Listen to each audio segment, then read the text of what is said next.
ইয়নকে জেলখানার ভিতর বন্দি করে রাখা হয়। তখনই তার মেসেঞ্জার বার্ড এখানে চলে আসে তার সাথে কথা বলার জন্য। সে তাকে জানায় যে এখান থেকে পালাতে হলে তাকে বিভিন্ন ওয়েতে পালাতে হবে। এইভাবে সে পালানোর অভ্যাস করলে পারবে না। এখানে সে জানতে পারে যে রাজার ছোট ভাইকে নাকি কিডন্যাপ করা হয়েছে। এখন সে রাজার ছোট ভাইকে কিভাবে ছাড়াবে? তখন তার মনে পড়ে যায় তার কাছে ম্যাজিক্যাল কার্ড রয়েছে। এখান থেকে সে যে কোনোভাবেই বের হতে পারবে। তার মেসেঞ্জার বার্ডকে নিয়ে সে এখান থেকে পালানোর চেষ্টা করে। সিন পরিবর্তন হয়, আমরা রাজাকে দেখতে পাই। সে তার মেসেঞ্জার বার্ডটিকে তার কাছে ধরে নিয়ে এসেছিল আর বলছিল যে চলো আমিও যাব তোমার সাথে, তুমি কিভাবে এখানে বাঁচাতে পারো আমি দেখে নিব। সে সুন্দর করে দরজাটি খুলে নেয়। যেহেতু সে স্মার্ট ছিল তাই খুব তাড়াতাড়ি এটা করতে পেরেছিল। দেখতে পায় যে ফিয়ন্সের ভাই আসলেই একটি মেয়েকে কিডন্যাপ করে নিয়ে এসেছে। তারপর সে ফিয়ন্সের ভাইকে যখন ধরতেই যাবে, তখনই আমরা দেখতে পাই সে উল্টা তার উপর আক্রমণ করে বসে। সে তো নিজেই ভাই এখানে ফেঁসে যায়, সে কিভাবে অন্য একজনকে বাঁচাবে?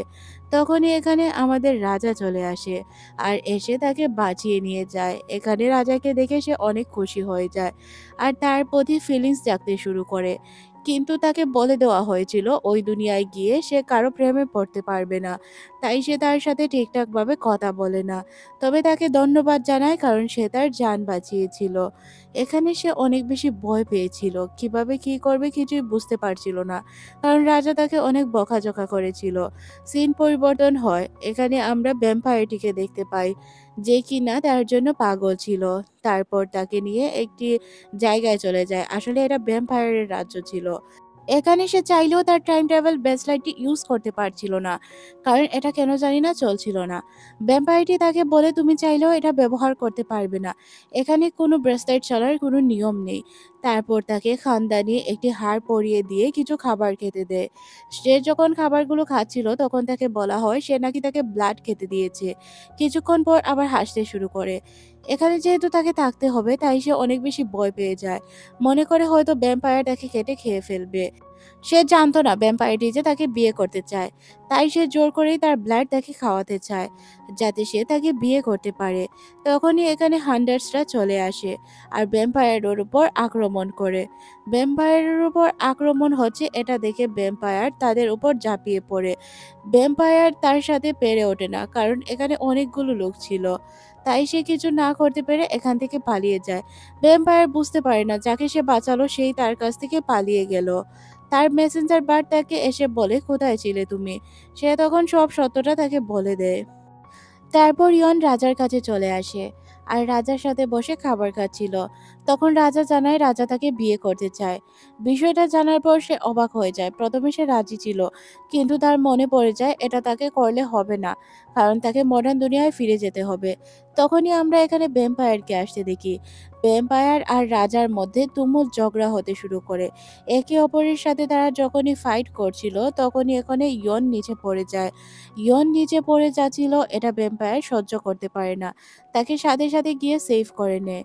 তখনই সূর্যের আলো জ্বলে ওঠে। সূর্যের আলোর সাথে সাথে তার ব্রেসলাইট কাজ করতে শুরু করে। ভ্যাম্পায়ার বলে যে আমি শুধুমাত্র একজন মেয়েকেই ভালোবাসতে পারবো, আর সেটা হচ্ছে তুমি। প্লিজ তুমি আমাকে ছেড়ে যেও না। তখন সে বলে যে তাকে যে কোনোভাবেই যেতে হবে। তাই সে তার মডার্ন দুনিয়ায় পৌঁছে যায়। মডার্ন দুনিয়ায় গিয়ে সে তার মাস্টারকে দেখে অনেক বেশি খুশি হয়ে যায়। এদিকে আমাদের রাজাকে দেখানো হয় যার কিনা অনেক বছর কেটে গিয়েছিল। তারপরেও সে ইয়নকে বলতে পারে না। ইয়নের স্মৃতি আঁকড়ে ধরেই সে বেঁচে আছে।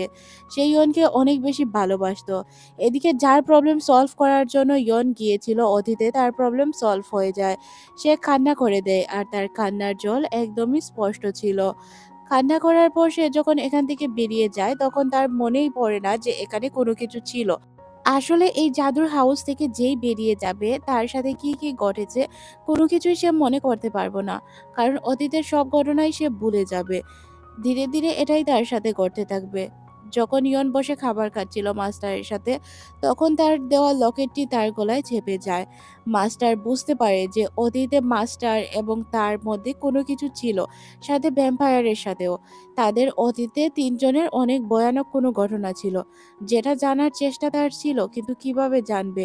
এদিকে সিন পরিবর্তন করে আমাদের অন্য একটি ক্লায়েন্টকে দেখানো হয়। সে লাল রং দেখার সাথেই বেহুশ হয়ে যায়। এখানে আমরা বুঝতে পারি তার লাল রঙে ফোবিয়া রয়েছে। লাল দেখলেই সে জানি না কেন অনেক এক্সাইটেড হয়ে যায়, ভয় পেয়ে যায় আর কান্না করতে শুরু করে। মহিলাটি যখন তাদের সাথে বসে কথা বলছিল, তখন সে জানায় একটি লোককে সে অনেক বেশি ভালোবাসতো। ওই লোকটিকে কালো জাদু করার জন্য সে নিজের রক্ত ব্যবহার করেছিল।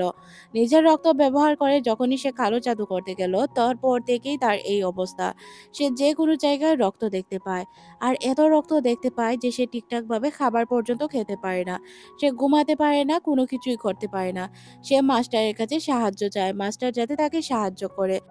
তখন মাস্টার তার মাথায় হাত দিয়ে বোঝার চেষ্টা করে আসলে তার সাথে কি ঘটেছিল। এখান থেকে মাস্টার জানতে পারে অতীতে তার সাথে খুব খারাপ ঘটনা ঘটেছিল। অতীতে সে একটি রাজাকে ভালোবাসতো। তারপর তাকে খুব বাজেভাবে খুন করা হয়েছিল। এই জন্য এটা তার জন্য অভিশপ্ত হয়েছে। সে যেই জন্মেই থাকুক না কেন তাকে কষ্ট করেই মরতে হবে। তার মৃত্যুটা ব্লাডের মাধ্যমে হবে। এমনভাবে হবে যে সে ঠিকঠাকভাবে বাঁচতেও পারবে না। তখন সে তাকে জিজ্ঞাসা করে, আচ্ছা মাস্টার, এখন আমার কি করা উচিত? আমি কি করতে পারবো? জিয়ান অনেক রেগে যায় কারণ মেয়েটি মাস্টারের হাত ধরেছিল। তাই মাস্টারের হাতই সে ছাড়িয়ে দিয়ে বলে, আচ্ছা আমরা তোমাকে হেল্প করব। মেয়েটি বারবার বলছিল, প্লিজ আমাকে হেল্প করুন। আমি এসব থেকে মুক্ত পেতে চাই। আমি না হয় বাঁচতে পারবো না। তখন সে বলে, তাহলে তোমাকে অতীতে যেতে হবে। মাস্টার তাকে জানায় তাকে ৭০০ বছর পিছনে যেতে হবে। ৭০০ বছর পিছনে যেতে হবে, এটা শুনে সে মনে মনে ভাবছে ভ্যাম্পায়ারকে কিভাবে হ্যান্ডেল করতে হয়। প্রত্যেকটি বিষয় সে প্র্যাকটিস করছিল খুব ভালোভাবে। কিভাবে সে ভ্যাম্পায়ারকে মারতে পারবে, কিভাবে ভ্যাম্পায়ার পুনর্জন্ম না নিবে। এই বিষয়গুলো নিয়ে তার প্র্যাকটিস করা শেষ হলেই সে চলে যায় ৭০০ বছর পিছনে। মাস্টার তাকে বিদায় দিয়ে দেয়। অতীতে গিয়ে সে সবার সাথে অনেকভাবেই কথা বলার চেষ্টা করে, কিন্তু এখানে থাকা কোনো লোকজনই তাকে পাত্তা দিচ্ছিল না। ঘটনাটি ছিল এমন যে তার মুখে রক্ত লেগেছিল, তাই তাকে কেউ পাত্তা দিচ্ছিল না। এদিকে আমরা ভ্যাম্পায়ারটিকে দেখতে পাই যে কিনা একটি লোককে মারার জন্য এসেছিল। তাই জিয়ন তার সামনে চলে আসে আর তাকে এসে বলে হায়। এখানে সে তাকে চিনতে পারছিল না কারণ এটা তাদের প্রথম দেখা ছিল। সে তো আরো ৭০০ বছর পিছনে চলে এসেছে। তাহলে ভ্যাম্পায়ার তাকে কিভাবে চিনবে? ভ্যাম্পায়ার তাকে মনে করছিল হয়তো সে শিয়াল, তাই তাকে মারার চেষ্টা করছিল, তাকে কামড় দেওয়ার জন্য। যখনই তার হাত কাছে নেয়, তখন সে তাকে কথায় উল্টে দেয়, বলে তোমার সাথে আমার অনেক বছর আগেই দেখা হয়েছে, আমি তোমাকে বাঁচিয়েছি। এই কথা বলে সে এখান থেকে জাদুই কাঠ দিয়ে পালিয়ে যায়। এদিকে আমাদের ভ্যাম্পায়ারের বোনকে দেখানো হয়, যে কিনা এই মহলের রানী ছিল। সে এবং তার সহকর্মী সবাই ভ্যাম্পায়ার ছিল, কিন্তু সে এই রাজ্যের রাজাকে ভালোবাসতো, তাই তাকে বিয়ে করে সংসার করছিল। তার ভাই এসে তাকে বলে, দেখ ভ্যাম্পায়ারদের উপর এমনিতেই অনেক বিপদ রয়েছে, তুই তাড়াতাড়ি আমার সাথে চলে আয়। তখন সে বলে, না আমি যেতে পারবো না, আমি আমার রাজাকে ছেড়ে কোথাও যাব না। তখন তার ভাই তাকে জানায়, এক কাজ কর, তোর রাজাকে তুই তোর সাথে নিয়ে চলে আয়, ভ্যাম্পায়ার বানিয়ে দে তাকে, তাহলেই তো হয়। তখন সে বলে, ভাই তুই তো কখনো কারো প্রেমে পড়িসনি, তাই বুঝতেও পারবি না যে জোর করে কখনো কারো দিয়ে ভালোবাসা হয় না। আর আমি রাজাকে ছেড়ে কোথাও যাব না, আমি এভাবেই রূপ পরিবর্তন করে তার সাথেই থাকবো। তখন তার ভাই বলে, সময় হলে সবকিছু বোঝা যাবে। এদিকে আমরা জিয়নকে দেখতে পাই, যে কিনা ওই মহলে ঢোকার চেষ্টা করছিল। আসলে রানীর মহলে যদি সে ঢুকতে পারে তাহলে ওই মেয়েটিকে সে খুঁজে পাবে, যেই মেয়েটিকে খোঁজার জন্য সে এসেছিল, যেটা তার ক্লায়েন্ট ছিল। তাকে এখানে শাস্তি স্বরূপ জ্বালানো হচ্ছিল। এখানে কারো দোষ গুণের প্রয়োজন হয় না, যে কোনো সময় যে কাউকে বলি দেওয়া হয়। এখানে সে একটি লোককে দেখে তার মাস্টার মনে করতে শুরু করে। তারপর সে বুঝতে পারে লোকটি তার মাস্টার নয়। এখান থেকে তার নিজের জাদু ব্যবহার করে সে পালিয়ে যায়। এখানে থাকা লোকটি অনেক অবাক হয়, এই লোক না শুধু সবাই অবাক হয়। আর সবাই মনে করে হয়তো এই মেয়েটি জাদু দেখায়নি, জাদু দেখিয়েছে ওই জাদুঘর। ইয়নের মেসেঞ্জার বার্ড তাকে জানায় কিভাবে এখান থেকে পালাতে হবে, তাই সে পালানোর রাস্তা খুঁজছিল। তখনই লাল কাপড়ওয়ালা কিছু লোক তাকে ধরতে চলে আসে, কিন্তু তারা ধরার আগেই সে তার ফোন দিয়ে তাদেরকে ভয় দেখিয়ে এখান থেকে পালাতে সাহায্য করে। ওই জাদুকরটিকে দেখানো হয়, যে কিনা তার কাছে আসে আর তাকে জানায় যে তুমি যদি আমার সাথে রাজমহলে জাদু দেখাতে চাও, তাহলে আমি তোমাকে অনেক সাহায্য করতে পারবো। এখানে আমরা জানতে পারি যে লোকটি তেমন জাদু জানতো না, তাই সে জিয়নকে নিয়ে যেতে চাচ্ছিল যাতে সে জাদু দেখাতে পারে। তখন লোকটি তাকে জানায় যে চলো আমার সাথে রাজমহলে। সে তো যেতে চাচ্ছিল কারণ রাজমহলে তার প্রয়োজন ছিল ভ্যাম্পায়ারকে খুঁজে বের করার, সাথে ওই মেয়েটিকেও। এখানে রানী তাকে জানায় যে তাকে জাদু দেখাতে হবে। তখন সে জানায় ৭ দিন সে জাদু দেখাবে, তারপর অরিজিনাল জাদুকর তাদেরকে জাদু দেখাবে। এখানে জিয়ন অনেক বেশি খুশি হয়ে যায় কারণ তার মাস্টারের মতো একজন লোক তার খেয়াল রাখার জন্য ছিল। আর এই জীবনেও সে অনেক ভালো লোক। মহলে থাকা লোকজন আলোচনা করছিল যে এখান থেকে একের পর এক দাসী গায়েব হয়ে যাচ্ছে। তখন সে বুঝতে পারে এটা হয়তো ভ্যাম্পায়ারের কাজ। তারপর সে রানীর রুমে প্রবেশ করে। দেখতে পায় যে রানীর রুমে আলো বাতাস ঢোকার মতো কোনো স্পেস ছিল না। পুরো রুম অন্ধকার ছিল। কিছুক্ষণ ঘোরার পর সে জানতে পারে রানী অন্য কেউ না, ভ্যাম্পায়ার। রানী ভ্যাম্পায়ার এটা জানার পর সে অবাক হয়ে যায়। রাজদরবারে একটি লোক এসেছিল যে কিনা অনেক অসুস্থ। তখন রানী বলে তাকে বলি দেওয়া হোক কারণ সে তো কিছুদিনের মধ্যেই মারা যাবে। জিয়ন খুব ভালো করেই জানতো যে রানী কি করবে। তাই সে তার অনুযায়ী প্ল্যান করে। তাকে বলে যে না, এই লোকটিকে মারার কোনো প্রয়োজন নেই। আমি দেখছি লোকটির কি প্রয়োজন।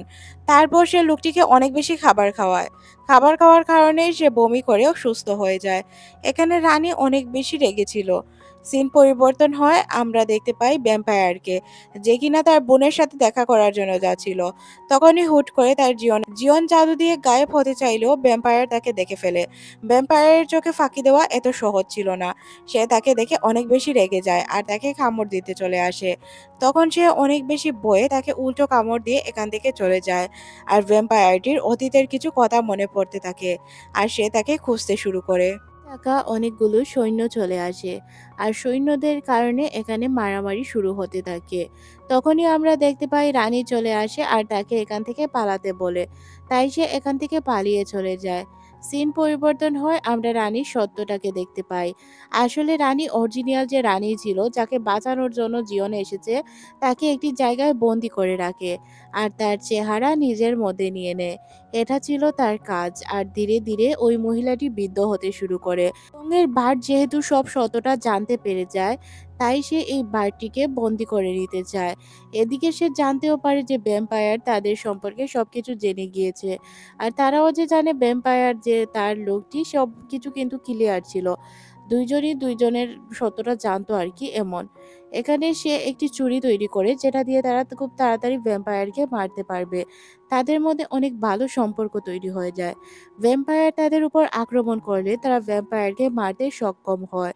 ভ্যাম্পায়ারকে মারার পর তারা নিজেদেরকে সেভ করার চেষ্টা করে। ভ্যাম্পায়ারের ভাইকে দেখতে পায়। তখন ভ্যাম্পায়ার মহিলাটি তার ভাইয়ের কাছে সাহায্য চায় আর তাকে বলে মেয়েটিকে খুন করে দেওয়ার জন্য। তাই সে জিয়ানকে খুন করার জন্য চলে যায়। কিন্তু সে তাকে যখনই মারতে যাবে তার সুপার ন্যাচারাল পাওয়ার দিয়ে, তখনই সে দেখতে পায় মেয়েটির গলায় তো তাদের বংশগত যে লকেট ছিল ওই লকেটটি। তখন তাকে সে জিজ্ঞাসা করে, এটা তুমি কোথায় পেলে?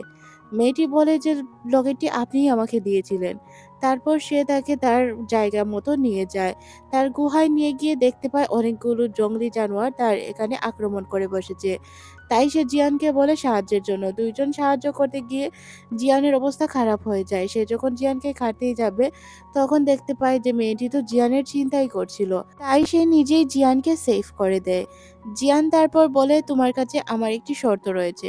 শর্তটি হচ্ছে তুমি বলো তুমি আমাকে কখনোই ভালোবাসবে না, বিয়ে করবে না। এখানে ভ্যাম্পায়ারটি মনে মনে ভাবে যে আমি একটি মানুষকে কেনই বা ভালোবাসতে যাব, কেনই বা বিয়ে করব। কিন্তু সে এখানে সত্যটা দেখে অজানা ছিল।